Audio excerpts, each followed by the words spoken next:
Details on the 2025 Subaru Forester have finally been released, and behind me I have a 2024 Forester Sport. I want to share with you 10 key differences between this and the newest model that is going to be coming out. If you guys are new to my channel, my name is Alex. I like to share weekly videos all on Subarus. So if you think you might like Subaru videos, consider clicking that subscribe button down below. We have almost 100,000 subscribers, so I really appreciate all those who subscribe to my channel and watch my videos. Hope you find them helpful. If you do, consider clicking that like button down below. That really means a lot. And if you guys have any questions, leave those down below. I'll do my best to answer the questions that you have on your Subarus. Number one change on the list here is going to be the exterior design. So you see the pictures online and the vehicle, you can tell it looks different. Up front especially, you'll notice the grille. So the grille on the 2024 looks like this. And then on the new 2025, here is what the new front end looks like. So they really emphasize the width with the horizontal grille design and how straight the edges are. Now, despite this being a boxier looking vehicle than the previous generation, it is more aerodynamic. So Subaru really focused on ride quality, road noise, and comfort for this new model, this newest generation. So with that, they really focused on aerodynamics, making this vehicle quieter. And you'll see that on the exterior elements throughout. The first thing you may notice up front on the wheel cladding, you have these little cutouts. Now, we've seen those on the WRX and some of our other models, and while some people might think those are there for styling aesthetics, they are there for a functional reason. That is to release any trapped air that gets under that wheel well. By doing so, they can increase vehicle stability and decrease road noise. On top of that, Subaru did increase the stability and the rigidity in the frame design and in the roof with the insulation, so overall making it a quieter ride than compared to the previous generation. There's some design characteristics on the hatch and the rear of this car that have also been changed to further aid in aerodynamics. So one thing which may just look like an aesthetic change is where the location of the symmetrical all-wheel drive badge is. So on the 2024, it's on the lower left-hand rear hatch, but on the 2025, it's now on the D pillar. So that D pillar badge also has, if you look closely, a little lip coming off of it. This is just a little spoiler coming off the side to further aid with airflow as it's brushing up against the side of the car. And then of course you have the spoiler, which looks very similar to the outgoing generation.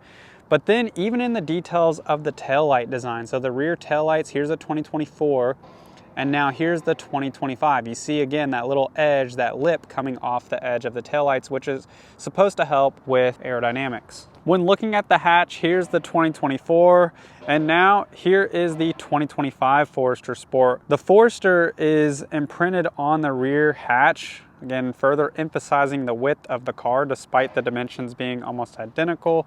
So the size of the vehicle, they wanted to really keep this one about the same size because people are happy with it, but they wanted to make it a quieter ride, a more comfortable ride than before. I won't go into all the details in this video, but Subaru also updated the technology with the steering.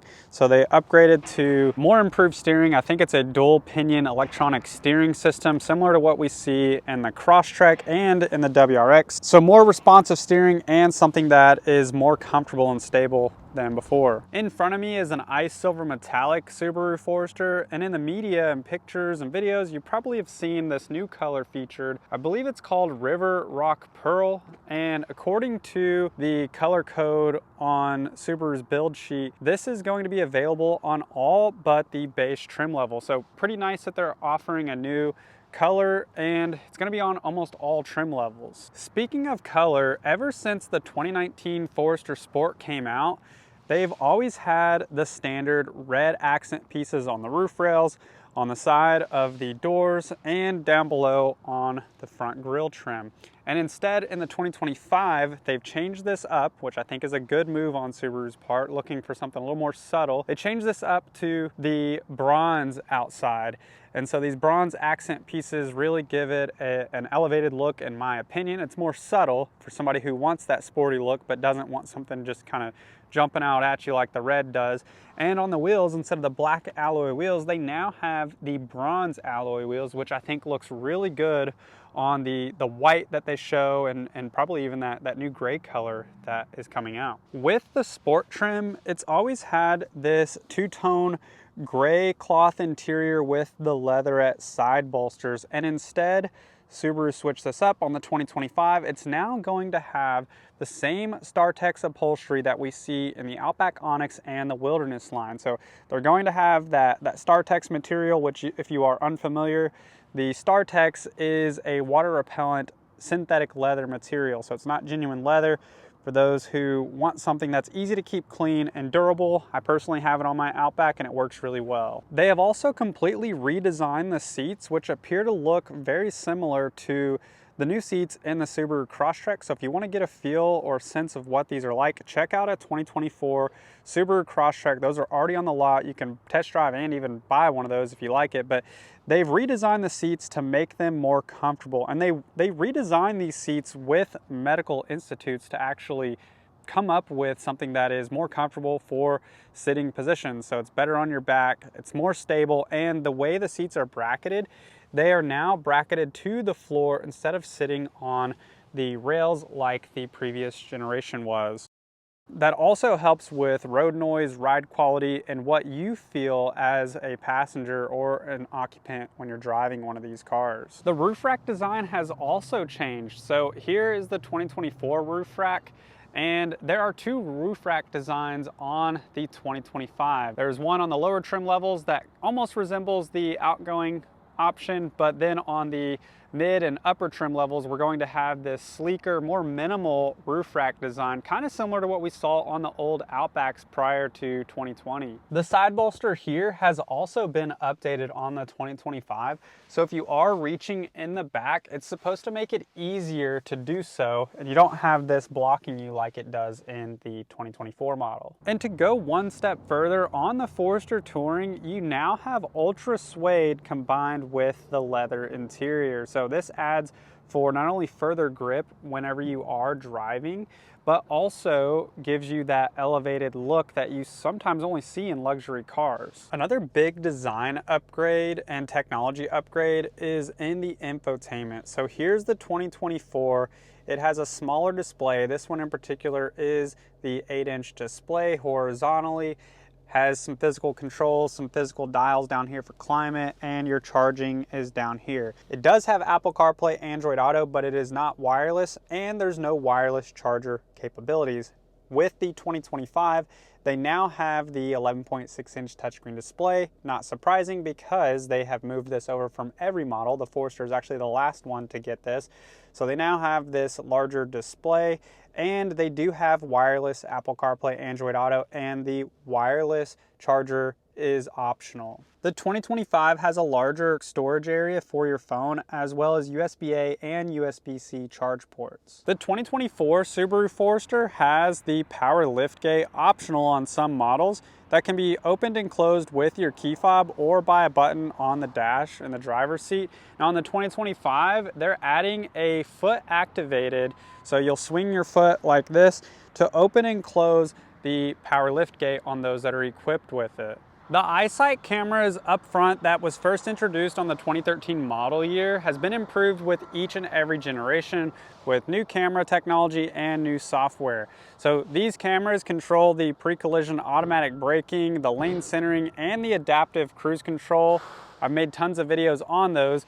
This 2024 has two cameras inside the windshield there that help detect those objects out in front. On the 2025, they've added the third camera, the third monocular lens, just behind your rear view mirror, which helps detect pedestrians and cyclists out on the road and gives your vehicle a wider field of view when those safety systems are on. They've also enhanced Subaru's driver focus. So if you're unfamiliar with that, the Subaru driver focus was only on the Touring trim level, and what it did was detect your eyes, so it could detect distracted driving and give you a little reminder on the dash if you're looking away or looking down. And then in addition to that, with your memory seats on the Touring trim level, it would link up, do a facial scan, and move your seats and your mirror position to whatever position you saved it in. The added element to that now is emergency automatic braking, I believe is what it's called. So basically what it'll do, if you are not paying attention, it'll give you an alert here. So the idea is if you're falling asleep at the wheel, maybe you've been traveling for a while, if you are not activating or engaging with the steering wheel and you're looking down, it is going to detect that. It's going to alert you on the dash, and it will bring the car to a safe stop and automatically turn on your cautions for you. So pretty neat that Subaru is incorporating some of those newer technologies into their safety equipment. When it comes to cameras, the Forester doesn't really have the latest and greatest. All you have right now is a backup camera, but on the new 2025, we're going to get a 360 view camera, much like we've seen on the 2023 Subaru Ascent when it was first introduced. So this camera will give you a bird's eye view of your vehicle in parking spaces, if you're trying to back out or pull out of tight spots. Subaru's auto start stop system has also been revised. The auto start stop is a function that shuts down your engine at complete stops to save on fuel and decrease emissions put out into the environment. And one complaint people have had is that whenever you do come to a complete stop, so the car shuts off, so it's very quiet right now, but then as soon as you let your foot off the brake, that's what it sounds like. And sometimes that can be loud. So Subaru has updated this and revised it in the new one to not only be quieter, but also reduce the vibrations and noises that are made whenever the engine restarts. Overall, Subaru has made a ton of improvements with this new 2025 Subaru Forester. Let me know your all's thoughts down in the comment section below. Do you like what is coming for the new Forester, or do you prefer one of the older generations? I hope you guys enjoyed this video and you have a great day. I will see you in the next one.